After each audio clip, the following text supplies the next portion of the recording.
Welcome to Abantu Make. This is Make. Today's subject is about being black and in your feelings.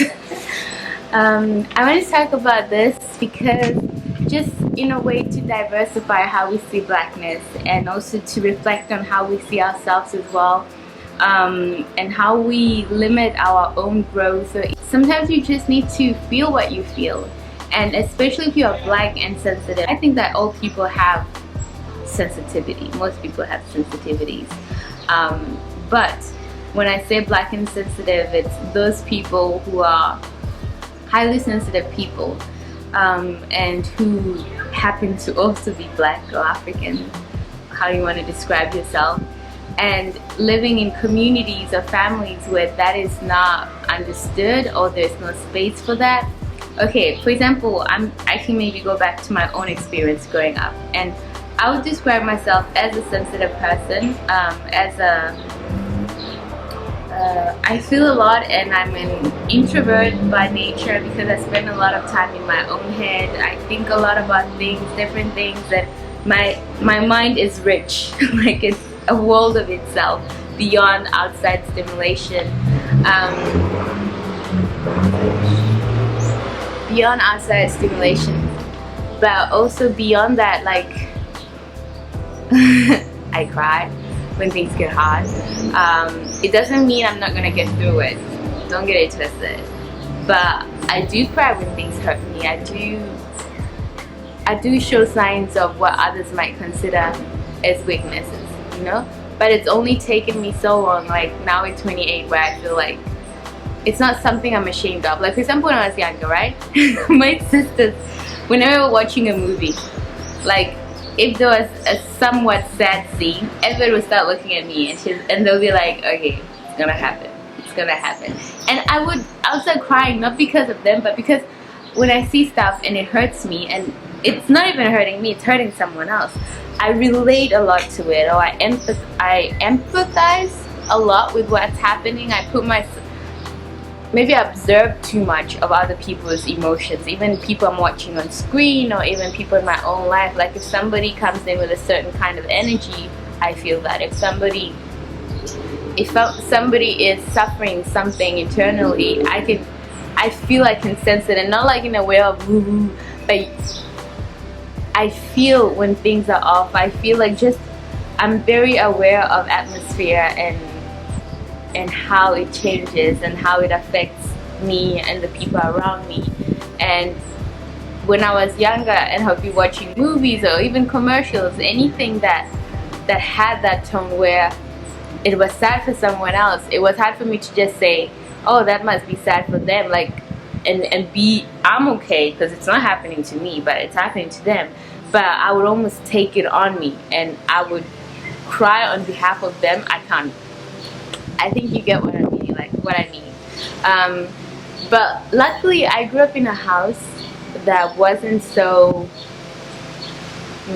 it's only when I got older that I heard this whole be a strong black woman or African woman.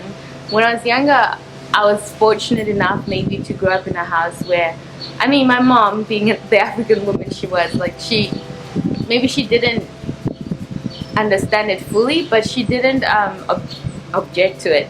She didn't make me feel bad for being like that either. I remember once she used to tell how, because when we were young we used to be, you know, beaten. You know, if we did something wrong, you got beaten with a slipper, with a flip-flop, you know, because every African has a flip-flop somewhere. Anyway, so we would get beaten, and then if we were naughty, and then my mom, I remember when we were younger, she used to say she used to hate like punishing me, because I would scream. Like I wasn't gonna take it silently. Everybody was gonna know that I was being beaten, because I don't know, like maybe from a young age I never felt this whole thing of just, because my younger sister was different from me. Like she would be beaten, she would cry, but she would cry silently, and she would just like take it, you know. I wasn't like that. Like you touch me, you hit me, I'm gonna cry. I'm not going to be like, oh, just take it, mate, don't show no weakness. I would just let it go, and she was like, so it was almost like torturous for her to punish to punish me.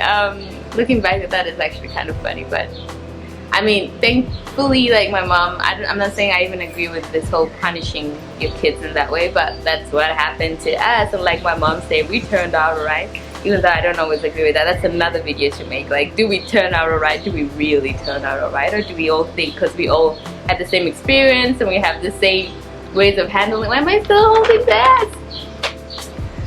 That we are okay, but we're maybe not as okay as we like to pretend we are. Anyway, so for me, luckily because of that, like I was aware that I was more sensitive than my other siblings, but I was also weirdly one of the strongest, like the strongest emotionally. I can't explain, like, because there were a lot of things in place, like all of us, we go through hardships, right? But there were a lot of shit that went down in my childhood, and a lot of things that were supposed to leave you with a lot of shit, basically. And I'm not saying I I escaped shit free, but somehow I managed to work through most of my shit, you know. And I'm not saying that you shouldn't seek help.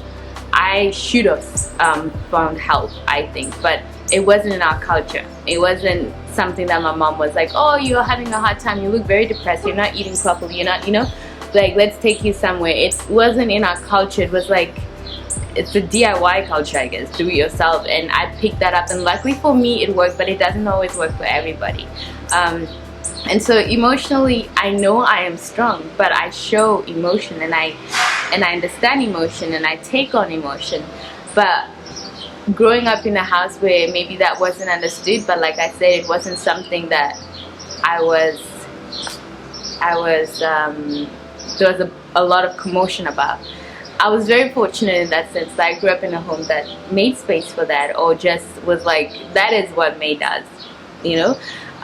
That was the best they can do, I guess. Just say, oh, May cries when she's sad, and May cries when things are sad, and May cries for other people and for herself. So, and it's not just about crying, it's about the other stuff. Like, if my mom comes home and she's stressed, like, I take on that stress. It's not just like, oh, my mom is stressed, but I'm not stressed. Or if somebody else, like, I always took on too much of other people's emotions. And so later on in life, that manifested in different ways of anxiety, even though I didn't even know the word anxiety. It's kind of like the discussion I had with you guys about language before, in how some languages don't have some languages don't have certain words because they don't have a space for it in their culture or in their heritage. But like, yeah, stuff like anxiety, I didn't know what anxiety was. It's not something my mom knew much about or taught me much about. But just like this fear, and I was easily stressed, easily overwhelmed. But weirdly enough, like, it doesn't mean that you're a weak person. It just means that you fight like with even a heavier pack on your shoulders. Because for me, I still managed, obviously, to get through everything I needed to get through and do it pretty well, despite the circumstances. But it was hard for me, and it left scars on me, like, not just, yeah, like emotional scars. And I feel like if we make more spaces to accept Black people or African people and sensitivity, like being highly sensitive people, because all people have those people in their community, and to make more space for them. And me as someone who is that, I think for me in my own home, that's something I want to be aware of, obviously, if I have kids that are highly sensitive. Because it's not a bad thing, actually. It's a good thing to be a highly sensitive person. Only thing is that now, as I got older, intentionally sought tools to help me use it to my advantage and not disadvantage.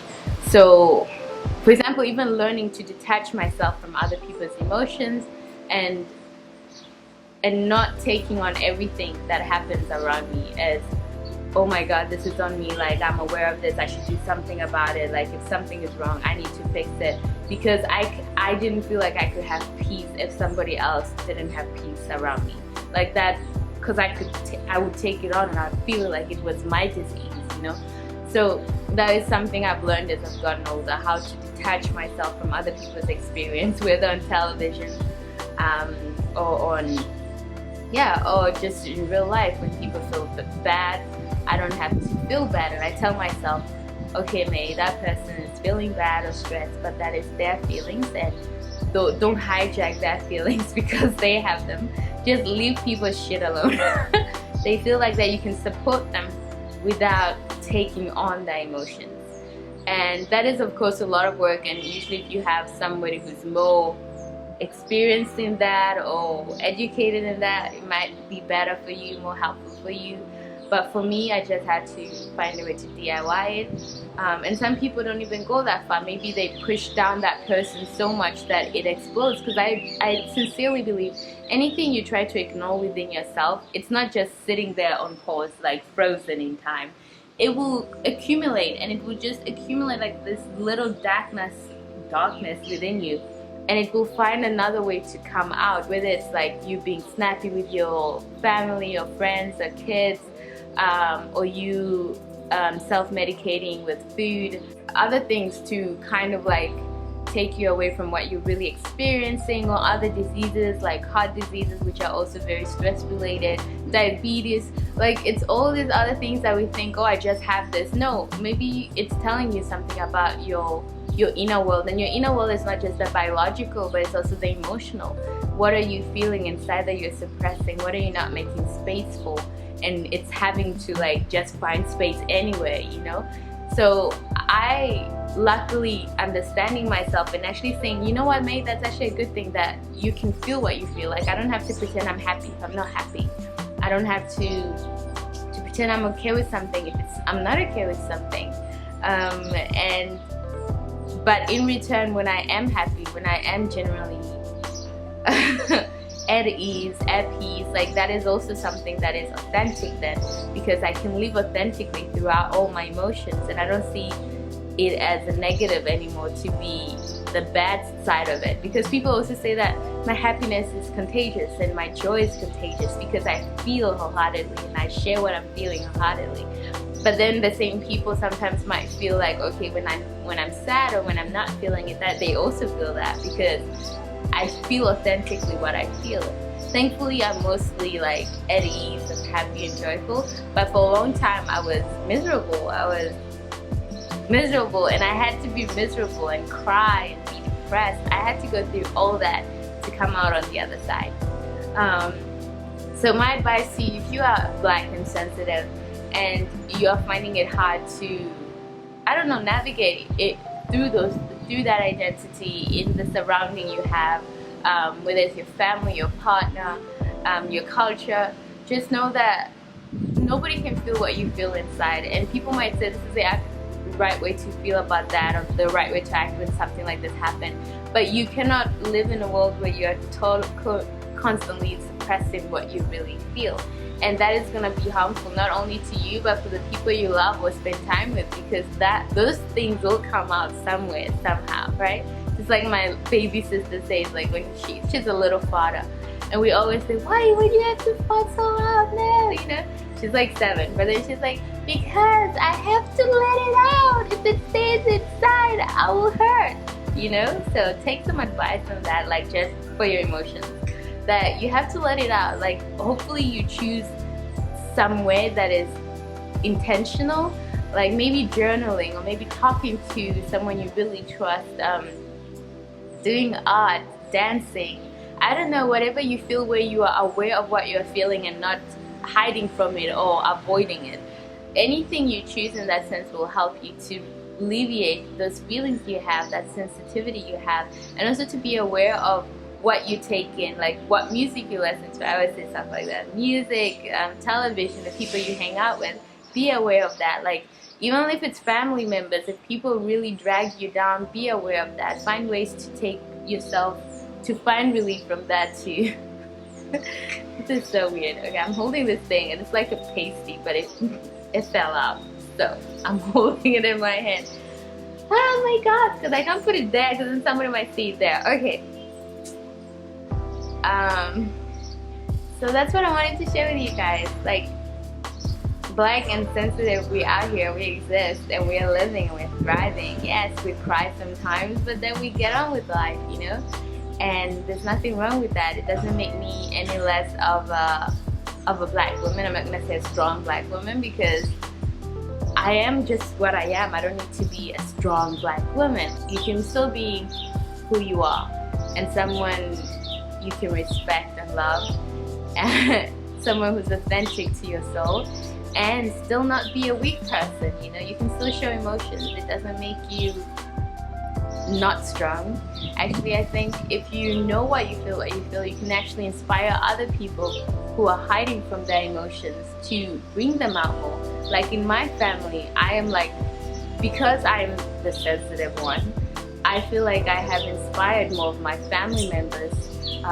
Usually if there's something like of the heart, matter of the heart, whether it's my mother, my siblings, or my partner, like people feel comfortable to come to me with that because they know I feel and I'm okay with feeling, and I can talk to people about their feelings, you know, and it's not weird, it's not awkward, it's just what we do, we feel, you know, and then we feel it out, and then we feel it through it, and then we feel better. So I just wanted to share that with you guys, and I hope you're all well, and I'll see you in my next video. Take care of yourself, be true to yourself, be honest with yourself, but also kind to yourself, and I will see you in my next video as always. Bye! Everything is made a certain way for a certain reason. Nothing just is in our society. Very few things just are. And we need to be aware as individuals of the things we think are the norm.